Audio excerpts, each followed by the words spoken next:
From the East Coast to the West Coast, we are everywhere true crime is. We are asking for the public's help. We are searching in the woods. We are doing what it takes here on the Bullhorn Betty channels to find answers to the most alarming cases we have been watching on the news.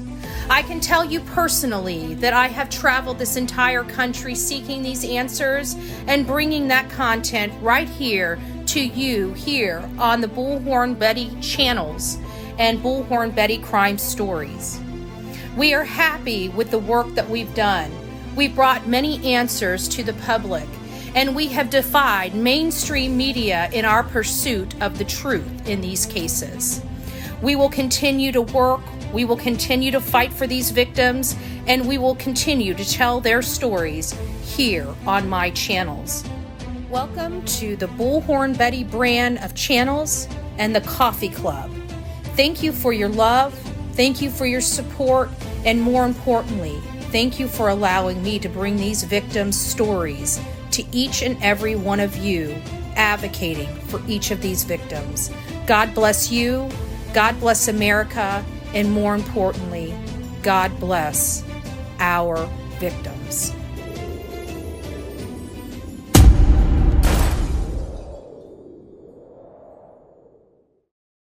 Well, happy Monday, my beautiful coffee beans. It's great to see you this morning. I wish we were here on better news. I wish we could say that we found Sebastian Rogers and we found him alive and well, and he's heading home and he's going to be reunited with his family. But that's not the case. And so now it's getting to the point where we need to start theorizing on what happened and start piecing this case together. We learned about this case, and then we learned additional information later in this case, and now we need to go back and apply that additional information to this case and reanalyze it. So I'm going to be going through my thoughts and my theories with you on this newest video. So please conversate. Let me know your thoughts. I'm in chat with you, so I'm reading your messages. If you have theories or thoughts, please put them in the comments section below. And also, we'll be doing a live later this afternoon, probably early evening, just to have a more in-tune discussion. Because if you remember last night's live, I asked my audience, because my audience are the average Joes, I asked them, if you were to commit this crime, how would you do it? So we're going to be breaking that down tonight, probably around 7 o'clock this evening. So if you'd like to participate, if you have a theory, please join us this evening. Thank you, and I hope you enjoy this video. God bless. Well, good morning, my beautiful people. It is nice to see you this beautiful morning. Happy Manic Monday. Happy Manic Monday to all you beautiful people out there up ridiculously early. If you're here, you're probably watching true crime, okay? I'm Bullhorn Betty. We are covering the case of Sebastian Rogers. He's a 15-year-old boy that disappeared from Hendersonville, Tennessee. He's autistic. The story that has been going around just doesn't make sense. So basically, his mother said that she put him to bed around 9 o'clock on the 25th, February 25th, 2024. And when she woke up on the 26th at 6 a.m. to get him ready for school, he was gone. He miraculously just disappeared. She tried to say that he left the house without shoes. Again, he's autistic. He covers his feet before he leaves the house. She stated that he had a little flashlight. This is a flashlight. We're learning that this is not a flashlight that works. This is more of an item that he likes to, carry with him. It makes him feel comfortable, a comfort item. And so everybody has been kind of looking at Christopher Proudfoot and Katie Proudfoot, and that is this boy's mom and stepfather. But there are some things that we're trying to piece together in all of this that don't make sense, and trying to decipher what all of it means. For example, Katie Proudfoot allegedly passed her polygraph test. Now, I work with my mods. My mods have been You know, we've been brainstorming about this case for quite some time. And so when we pulled everything apart, we said, well, how do we know she passed her polygraph? And we can't find a source other than the people we think may be responsible for this. So can we really take that as true? And the answer is no. We have not been able to confirm from a law enforcement or a reliable source that Katie, 1, took the polygraph and 2, passed the polygraph. And even if law enforcement said she passed the polygraph, can they lie to her? Yes, they can. So we don't know that. But why? I think the reason behind why and who would want to make this child disappear? What purpose would this child being gone, who would it benefit? Who would benefit from this child? Was there like maybe an RSO in the neighborhood that's a sick, twisted person and saw him? We have to look at that element because it's a real element this day and age. It's always been an element, but I think it's been hyper-focused lately about the atrocities that go on across this country, related to our young youth. So it's not that far of a stretch this day and age. So when you're looking at it, let's start breaking this all down, okay? Let's look at this RSO theory. This is a boy that doesn't do things. Thanks, Allison. This is a boy that doesn't do anything really by himself. He's autistic, so that means his mom pretty much takes him to the bus stop or takes him directly to school. He comes home whenever he leaves. He doesn't have friends, so he's not going out on outings. He's usually with friends and family. So this idea that there's going to be an RSO that's, praying, right? Why would he look for somebody that's insulated, right? He's going to look, the RSO is going to look for the path of least resistance, somebody that's, easy to snatch and grab, so to speak, right? They're not going to be wanting to have to become a ninja and an engineer and try to figure out how to get into a house to, coax a kid out that doesn't know you, that has autism. It doesn't make sense. So now we have to look at who would benefit from this child being gone and what are the reasons around it. Guys, you need to listen to this because at the end of the day, we're looking at Christopher Proudfoot, but why would his stepfather not like him and not want him around? Right? Why? We learned from Nina Gomez that Chris Proudfoot was violent toward her and violent toward her children. We also know that Chris, through the help of his family, convinced her to come to Tennessee, and it was all this elaborate hoax to get custody of her daughter. So this man didn't have to pay Nina child support. He didn't care what he did to that woman or that child, ripping a baby from the mother.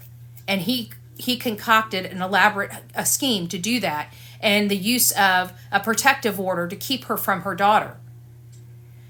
She went to court, she got her daughter back, and of course, Chris and her are having this custody dispute right now in New Mexico over Faith, their daughter that they have together.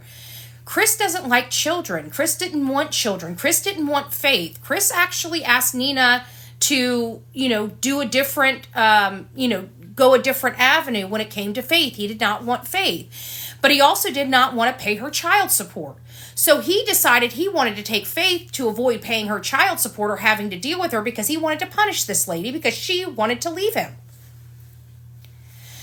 And we're learning that. Now he's in this custody dispute. Now he learned, and we've learned from Seth, that Sebastian was SA'd, okay? When he was a young boy, about 7-8 years old, an older 13-year-old boy hurt him.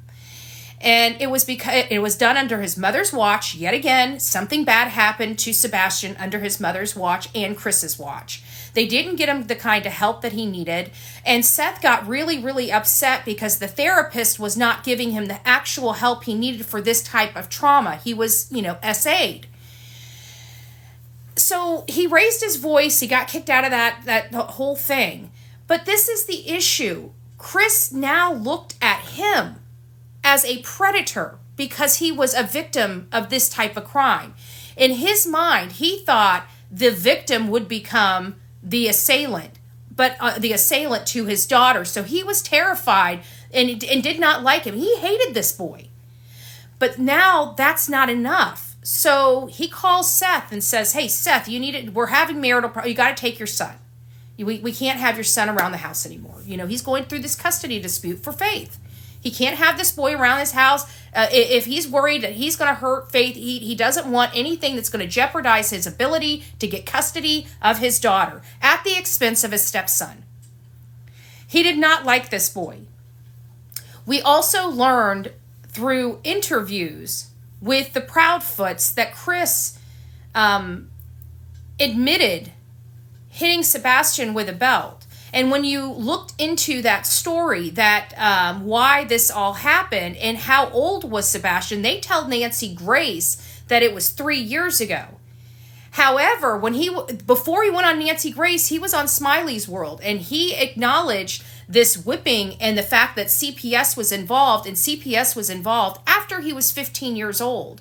Well, Sebastian just turned 15 years old December 2023. So now we're learning that this belt incident happened at the end of January 2024, which just so coincides when Chris decided to take his camper to Mississippi and work and live out of his camper. Remember, he told Nancy Grace he had not been home since the beginning of February. This CPS incident happened at the end of January. So maybe Chris truly was not supposed to be home because of this investigation into these abuse allegations. And that's why he was there. And he was probably angry that he's under CPS investigation in the midst of his custody dispute with his wife to get custody of his own daughter. And he wasn't willing to lose his daughter over this child. And I honestly think he snapped. I really do.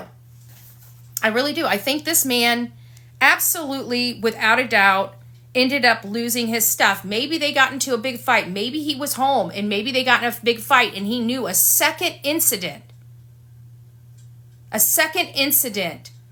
would make him lose faith forever. And I think he just lost it. Or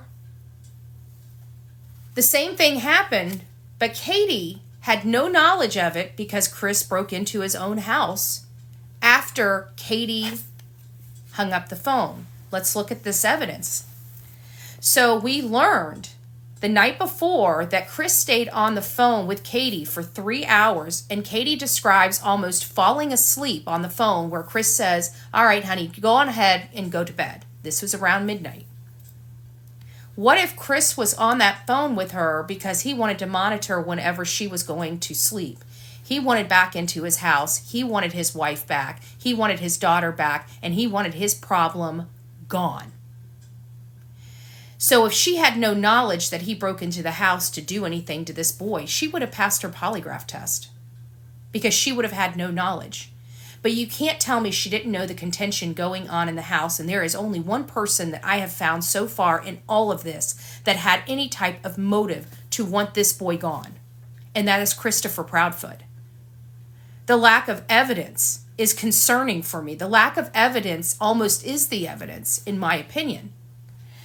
So while I'm sitting here working with my team behind the scenes and going through all of these potential options about what could have happened to Sebastian, I started really analyzing this and looking at this from a different perspective. And let me see where it is. And I think this is it. Listen, and I started talking. So I think this is the first. Is this the first one? It might be this one. Hold on, let me see. So here it is. I want you guys to listen. I don't know how to explain it. I think I figured out what the contention is if we piece this stuff together little by slow. So we're learning that there was a belt event. We're learning that CPS was called. We're learning that it most likely was after he turned 15 in December, and just subsequently, Chris leaves at the beginning of February and never returns home again, and reaches out to Chris to take the son. Thank you, Amy. It sounds like he refused to come back home until she made a decision between her son and him, and I think he snapped. So I'm starting to look at all of this because you got to remember when we first started learning of this case, we didn't know about anything, and we started learning about stuff later down the road. You know what I mean? So we never really went back to the beginning of the case and started piecing this additional information, like the belt incident, like the CPS. What was that in conjunction with him leaving and going to work, right? And why would he be gone for an entire month when he's only 3 hours away from home? It doesn't make sense. So there's got to be something going on there. And then we remembered up front that we knew about this change in custody where Sebastian was going to Seth's this summer. And they were going to change the entire living arrangement where Sebastian is with Seth full time, and Katie, mom, only gets Seth on the nights and summer vacations and every other weekends, or every other weekends and like summer vacations and stuff like that.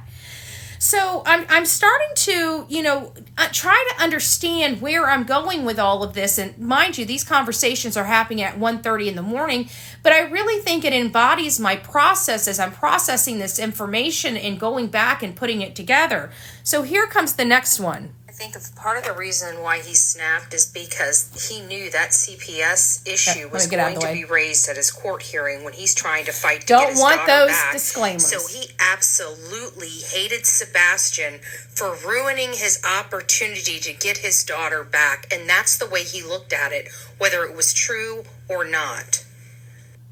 So that, as I'm starting to think of, I'm starting to try to process him. I'm trying to, where is his mindset? What's going on in these people's lives? Because I can't figure out how this boy that's so sheltered had anybody that wanted to hurt him or make him disappear or anything. But when you start pulling back these layers, it is glaring that there is only one person in and around this young boy's life that absolutely did not like him, did not accept him, and blamed him for everything. Thought he was a horrible thought he was a pervert, just he didn't look at Sebastian like a stepson. He didn't love Sebastian. He didn't nurture Sebastian. He was mean to him, and his mom allowed him to be. His mom knew better. I really believe Katie knew better. She knew this was going on, and for it to be such a stretch, if her husband wasn't home and her son's missing, how is it so much of a stretch that she was on the phone with him until she knew that he knew she went to bed? And her son's gone the next day. Just so happens to be the problem of all their marital problems, right? And she hasn't linked it together? She's scared of him. But she was away from him. She was away from him for a full day. She could have went to law enforcement and told them. She could still just pick up the phone and dial 911. I mean, enough's enough. Like, I'm an abused woman. I had a knife to my throat. I had, a pew-pew to my head before. I'm here by the grace of God. But you know what? It takes one foot and it takes another foot. It's not easy and it's not safe.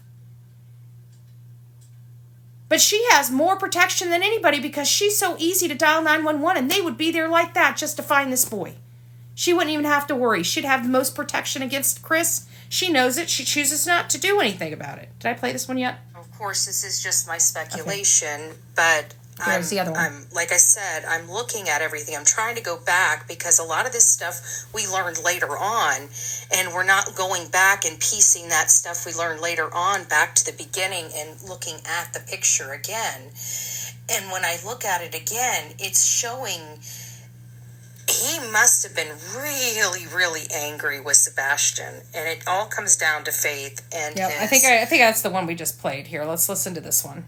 That's why I said, when I went back and just watched this Nancy Grace thing and I saw him, I looked at him for the first time without his hat on. I just want to forewarn you, there's some colorful language in here, so people that don't like listening to colorful language, you might want to mute or have a beep button. We're about to hear a beep, beep, beep, beep, beep, beep, beep, beep, beep. Okay, so just forewarned. And he looks like a fucking big bully meathead motherfucker. Excuse my language. I know Sonia's going to listen to this tomorrow. I feel so bad every time. I almost want to get her a little beep button so when she knows it comes, when she knows. Sonia's one of my mods over on my YouTube channel, but she's ultra religious. God bless that woman. She's amazing. But anyways, she's part of the mod squad in here, and I always cuss, and she hates it. It drives her nuts. God forgive me. You know, I'm a work in progress. I'm going to be a work in progress for of the foreseeable future. But let's just keep going through my thought process. Now, again, this is all going on at 1:30 in the morning this morning. Why I'm up here this early in the morning giving you guys a live is a miracle, okay? You know what God said this morning? God said that you guys are going to have a manic Monday and you need the help of Bullhorn Betty getting you in the right motivation. So we're going to keep you entertained this morning with a horrible case. I mean, I want to know what your thoughts are. I really do want to help this case. And we need to look at this entire case in order to find Sebastian. We have to, because he's nowhere around the house. That's clear. That's clear as day. So he's past that 5-mile radius. That's the one thing I can, I just believe. Well, if he snuck in the house and she has no knowledge of it, she's really not covering, for him. She's standing by her man. But she has to know there was a lot of contention around her son and him. I mean, like, how can you have all these problems and him wanting Sebastian away from his daughter and out of his home, and her not looking at that now that her son is missing, and not look at her husband and just think, could you have done this? Like, I'd like to see what her polygraph says now. I think Katie needs to go and have her polygraph redone. Why? Because maybe at first she didn't know anything. Well, she's been staying side by side next to this man for some time. I bet you she knows a little bit more than she did when she took that original polygraph. Just saying. She did pass. I can't prove that she's had any kind of countermeasure training or anything like that to beat the box. And not only that, a highly skilled polygraph expert is going to be looking for those countermeasures being deployed while they are giving those polygraphs. So some people don't believe she ever did one. But, if she did and they did tell her she passed, were they lying to her to throw her off, to keep levels down because they needed the cooperation? Like, they need these people cooperating. We still haven't found Sebastian. You guys have to remember, this boy disappeared on the same day Maddie Soto disappeared, the little girl, 13-year-old girl in Kissimmee, Florida. She was found by March 1st. She was found in 4 days, 3 or 4 days. This has been weeks. Thank you, Kentucky girl. It's nice to see you. God bless you for that. So, the only person I see at this point, and we're still going through this, and it wasn't like we looked right at him. I don't want to blame any parent or any step-parent, because you know what, to be honest with you, it was a great stepfather for me when me and my father were having problems, that made me have a father that, adopted me, basically, without the paperwork, right? So there are amazing step-parents out there that love their family. And then there's just not. And Chris is one that just wasn't. He just wasn't. Oh, and then I put this photo right up. This next video clip is based upon this photo. And again, I don't want to offend some people. I mean, I'm brainstorming. I'm trying to get into Chris. And this is my thought process as we are going through this. But I want you guys to look at this behind me. This is the actual picture that I'm discussing in this next clip. Yeah, but look at his updated photo. You're talking about a meathead piece of shit like Chris that likes to beat on kids, beat on women. You know, he thinks this kid's a pervert. Look at this kid. He looks fairly normal. I bet you anything, Chris is so deluded and so fucked in his head, again, excuse my language, Sonia, that... And everybody else. He probably thinks that Sebastian, or he's convinced himself, Sebastian is faking all of this. I bet you he probably said 1,000 times, oh, he could do this if he wanted to. You know, just that kind of a fucking dick. I hate men like this. So that's kind of, you know, this is where my thoughts are going. And I'm not playing the other conversations for my mods because, you know, that's private. But I don't mind sharing you my thoughts, if that makes sense. So you're not hearing their conversations. You're only hearing my responses back. Actually, you said something very interesting. And Listen. Now that I think about it, outside of every single interview they have done, there's only one time that they have touched themselves, consoled themselves, supported themselves, you know, like held hands or showed Thank you, support or affection to one another during this tough time. And it was when we couldn't even see their face. It was the interview where the lady pointed at their hands and they both clasped their hands together and did that interview, that second interview between the green shirt interview and Chronicles of Olivia interview. There was one with hands and they focused only on the hands. That was the only time out of all of these interviews that we have seen them touch each other. Fact. Think about it. Out of all the interviews, let's see. Okay. So out of all of the interviews that had happened, they haven't touched each other. If you look at it, they don't even sit close to each other.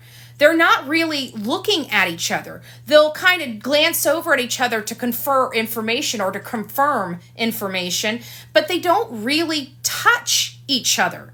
They're not close. They're not holding each other. They're not rubbing each other's arms. They're not consoling each other through this difficult time. None of the interviews you see, they're like little sticks that are just sitting like this, all froze like, you know? They're not acting normally. They're looking like they repulse each other in a sense. You know? I feel like the truth is fixing to come out. I believe the truth is fixing to come out. Actually, I'm hearing, I heard like I woke up at 5:30. I went to bed at like 1:30 because all this stuff is coming to me. And I'm like, wait a minute. We need to look this. Like I'm laying down in bed. This is how I work, guys. It just is what it is. So I'm laying down in bed and I'm going to sleep. Like I had been up since like 6 o'clock yesterday. I had a full day of work all day yesterday. And so I'm up, you know, working with my mods, just trying to do whatever I can, just thinking, just trying to think outside the box for this case. Just what? Like I feel like this is further out. How am I doing this? How am I doing? And I go to lay down. And it's like this flood of information just hits my head. Don't you hate that? I know some of you guys know exactly what I'm talking about. And so I'm just wide awake. And I'm like, wait a minute. The belt. He hasn't been home. You know, what? Why? You know, I keep going over this. Why? Why would anybody? Why would a grown? Because I really believe it's Chris. And I can't say it for certainty because we don't have the evidence, the real facts to prove it. But I still have this gut instinct that he is responsible. And my question is, why? He was about to have the kid go to Seth, so why? The kid was leaving the house, so why? And so I started going back, and it's the damn belt and CPS incident and how it's going to affect that case. And God help him if he was at that house that weekend after he was told not to be around Sebastian by CPS. We don't know if that's the case or not. We will never know because it'll be confidential because it's CPS case. But if that's what they told him and he was in that house and he hit this kid again while he was in that house, he would have lost his stuff because he would have known that kid, that Sebastian would have told authorities yet again. That would have killed CP's, Chris Proudfoot's, any opportunity of getting full custody of Faith. that would have been enough to enrage this man. Enough to enrage him.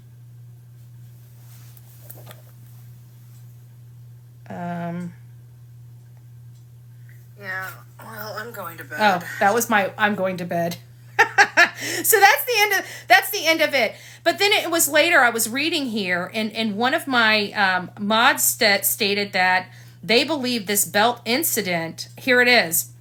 It says, so the CPS investigation about Chris hitting Sebastian with the belt was on January 26, 2024, 1 month to the day that Sebastian went missing.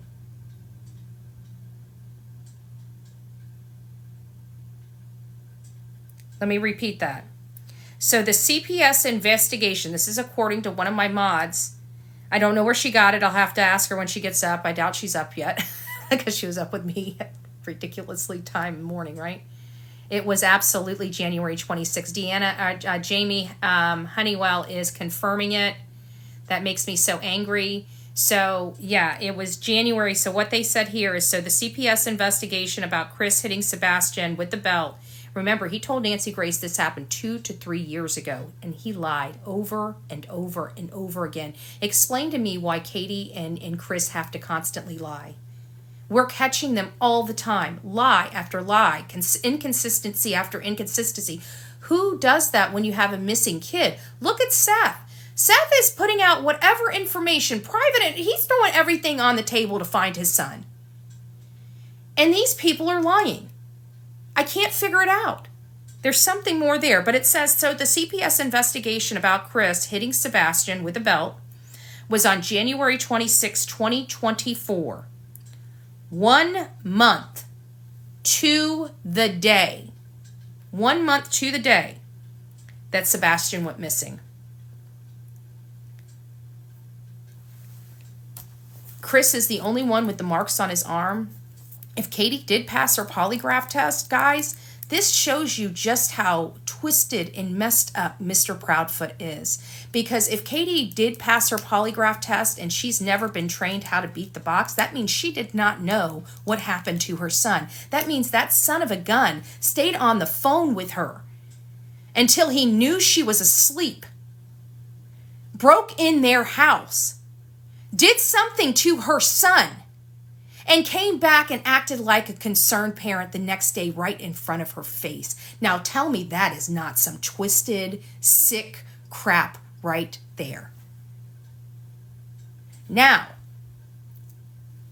let's say that happened. Chris did it. He came in, snuck in. Katie doesn't know. She's none the wiser. Where's Sebastian? Where is he? Well, listen, we're learning. Now, this is unconfirmed information, okay? This is unconfirmed information. I don't know. Nobody has confirmed this yet. We know it. We know that this information is real information. We don't know if it goes to this case. So there was a witness that has come forward. There is a speedway right at I-40 and 412, okay? It was at, the lady has her receipts. She's already given them to law enforcement, and it shows that she was there, or this family was there at that pump, I think at 5:47 or 5:48 in the morning. They almost describe Chris Proudfoot's truck to a T and describe a boy matching this kid's description asleep in the front seat. 5:48. Kathy's confirming 5:48. So this would have been on the way back to Chris's work. Now, if you look at this, 5:48, he's 2 hours away at this particular gas station. That means he's probably got another hour or so to get back to his job and get back and assigned in for work. So it looks like he was at his camper all weekend. So there's one of two options, okay? If this is the case and he harmed this boy, which is what I believe, I got no evidence for it, but this is just what I believe. It's my personal belief. It doesn't mean it's true. It doesn't mean that my theories hold water, which I'm talking to you guys about my theories. This is not real life that has any corroboration. I just want to make sure everybody's well aware of that. But he would have had a place to dispose, right? We have to look at that element. We have to look at he had to go somewhere. Would he have had enough time to get rid of him properly? My answer to that question is most likely no. He would not have. He would not have just pulled over and dumped him out. He's smarter than that. He's military trained. We have to remember that. He's a master manipulator. He's cunning. He's conniving. He is not going to just dump this body out without knowing who's watching him and where it's at. It's not going to happen. It's just not. So my thought and theory is he would have had to take Sebastian back to his RV. Now, I'm trying to find out right now when Chris Proudfoot physically went back to that house. When did he actually... So he was on the phone. Follow me here. Katie wakes up at 6 a.m. According to her, within 3 minutes, she did not see him. She calls Chris Proudfoot. Chris Proudfoot's on the phone with her. They're on the phone this entire time, right? He says that he tells her to go look here, look here, look here, and they immediately call law enforcement on three-way. Then we learn through the Chronicles of Olivia interview that it wasn't just that immediate, that Katie actually left the house to look for him while Chris was on the phone, that she calls him while they're in the house. He's saying, look here, look here, look here. She gets in her car on the phone with Chris. She runs around the neighborhood. She goes up to his school. She comes back home. And while on her way back home, Chris is calling the police to let them know he's missing. When Chris told Nancy Grace about the time he called, he said he called around, because it was immediate, that he called around 6:20. We find out that's not true. It was 6:33. 13 minutes matter. In a case like this, 13 minutes absolutely matter without a doubt. And Bree is reminding everybody he called the sheriff's office, not 911.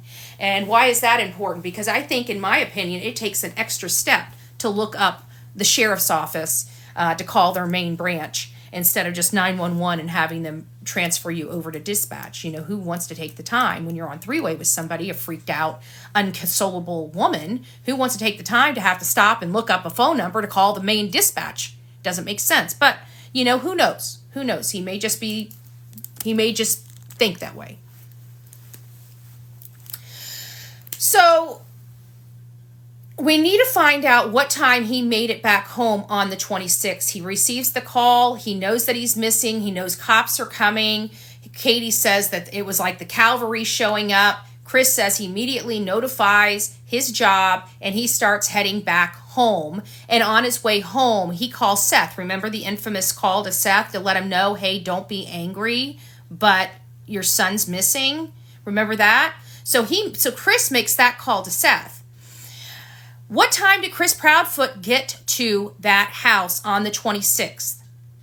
Because if he knew that this boy was missing at 6:33, he would have notified his boss immediately. So by 7 or 7:45, he would have been on the road. It's only a 3.5 hour drive, so he should have been at that front doorstep no later than 11 o'clock in the morning. So if he didn't get there until after 11 o'clock in the morning, how many hours are there? And is that enough time to go back to an RV and take care of business? It just might be. Because all law enforcement is focused over there on his main house. Now he has a little time. But what if he did go straight home? What if maybe I've got my time off and he didn't get clocked out of his work until later, which pushed him at the house later, still not giving him enough time? We have to remember, Chris Proudfoot left the very next day to immediately go get what? His RV. Why? He tells us that his boss basically said, you need to deal with your situation at home. You need to come get your stuff and we'll talk to you later. And I thought, man, that's an awful weird response from a boss. But he kept going back to work. or at least alleged that he went back to work, or he was taking over some shifts. Well, if you're not allowed on the job, how can you take over somebody else's shift? Doesn't make sense. So was he told by his boss he needed to move that RV? Or did he move that RV because it had evidence in it and he needed to get rid of it, and he needed to have an excuse to get rid of it? I don't think he would have been able, because I even timed it, because I was thinking maybe he just drove straight back to the job site with Sebastian, and maybe just like everybody else did something at the job site.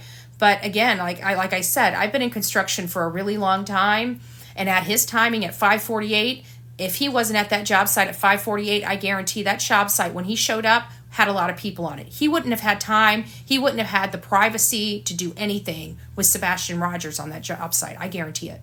I don't believe that that's the case. There's too many construction workers. I saw the building that's being built. There's too many different hands in there. You don't know what time people are showing up, what time they're not. He would not have risked doing that.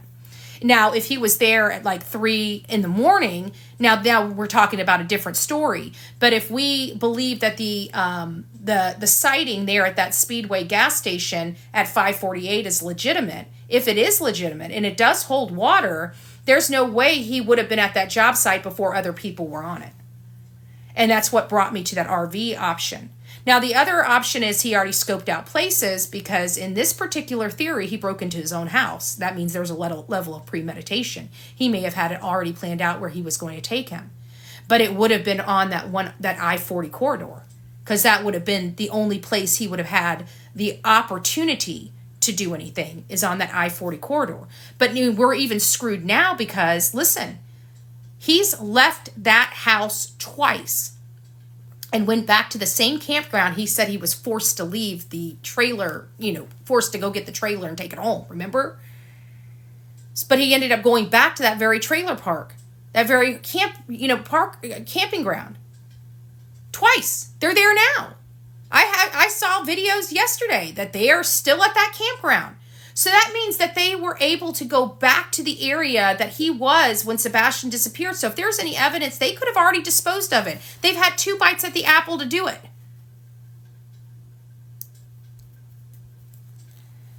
So there's a lot of stuff for you guys to digest and unpack. I'm really looking into this. I'm really trying to theorize this. I'm really trying to find a way to make this make sense on why this poor boy is missing. Why is this poor boy missing, and who is responsible for his disappearance?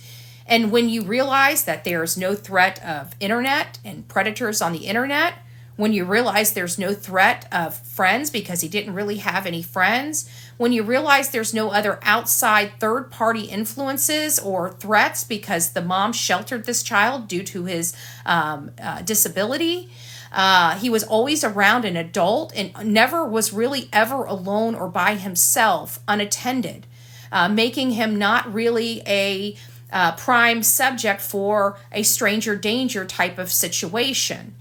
So when you strip all that away, you have to look at the people in and around this child. And there were so limited people around this child. The pool is so small. And then when you remove the people that you know is specifically where they were, for example, Seth, we knew he was at work. He works for corrections. He was on camera. The law enforcement can literally go to a camera, say, this is the times we believe this boy was gone, and we can see Seth here, here, here, here, here, and here, and we know he's 45 minutes away. He could not possibly have done it. Now we have to look at the other people. There's only 2 other people to look at, and that's Katie and Chris. Katie passed her polygraph test according to her. If that is true, which some people question it, if that is true, then she had no knowledge of what happened, which means Chris is a sneaky MFer. But we already know that because he was a sneaky MFer with Nina. And he has no problem hurting women to benefit himself. And he has no problem hurting kids to benefit himself. He wanted this kid gone. He wanted him out of his house. He wanted him out of his life. And when he was threatened with CPS and the idea of him not being able to get custody of Faith, that was enough to make that man break. and he was done. He never wanted to see this kid again. And even when this kid went to Seth's house and lived there, he knew he was still going to have to deal with him every other weekend and on every single holiday. And that was just too much for this man to deal with. He did not want this boy messing with his life anymore. He had had it. That is my theory. So let me know yours. I'm interested in learning yours. We're going to be going over this as I start developing more theories and start putting this stuff in a timeline. Right now, I'm wanting to look at all of their interviews. Now that we have enough interviews, I want to take all their statements and I want to piece every single one of those interviews together in this, like I chop them up. Like if this interview says 10 o'clock this time, and this interview says 10 o'clock this time, and this interview says 10 o'clock this time, we're cutting all three of those 10 o'clock things and putting them together, right? Because I want to play all of this and listen to what they say their timeline is for the day from all of these multiple interviews. If somebody wants to help with that, if you're more creative than me, maybe you can. Maybe you can be part of this because I want to hear that timeline from all of these sources. And I want to put it in timeline order from all of these sources too. So you're going to have them, their voice and volumes going up and down. It's not going to be a complete sentence, but I believe we're going to get a complete picture. And so that's what I'm going to be. It's one of the projects I'm working on now. I'm right now got my team looking for all of, hey Lisa, it's nice to see you, love bug. My team working for all, getting all the videos, and I'll be working on trying to find other videos too and just getting those chopped up and getting those in a timeline, chronological order and just see what it sounds like at the end. Maybe we might hear something we didn't hear before. I don't know. I need to put it together and see what it does. We won't know until we hear it. So that's kind of where I am, guys. I just want to tell you guys have an amazing Manic Monday. These lives in the morning are sponsored by our beautiful subscribers here on TikTok. And I didn't realize we had subscriptions until just last week. And I just want to tell all the beautiful people out there that are partnering with me on the monthly membership subscription here on TikTok. Thank you for that. If you would like to partner with me, you can go up here and become a subscriber to this channel on a monthly membership. It really does help us grow. It helps us get out to places. It just helps us and our team do what we can do to help these cases. So I just want to thank you all for that. Kentucky Girl, thank you so much for all your love and support this morning. And we'll talk to you guys soon. So God bless.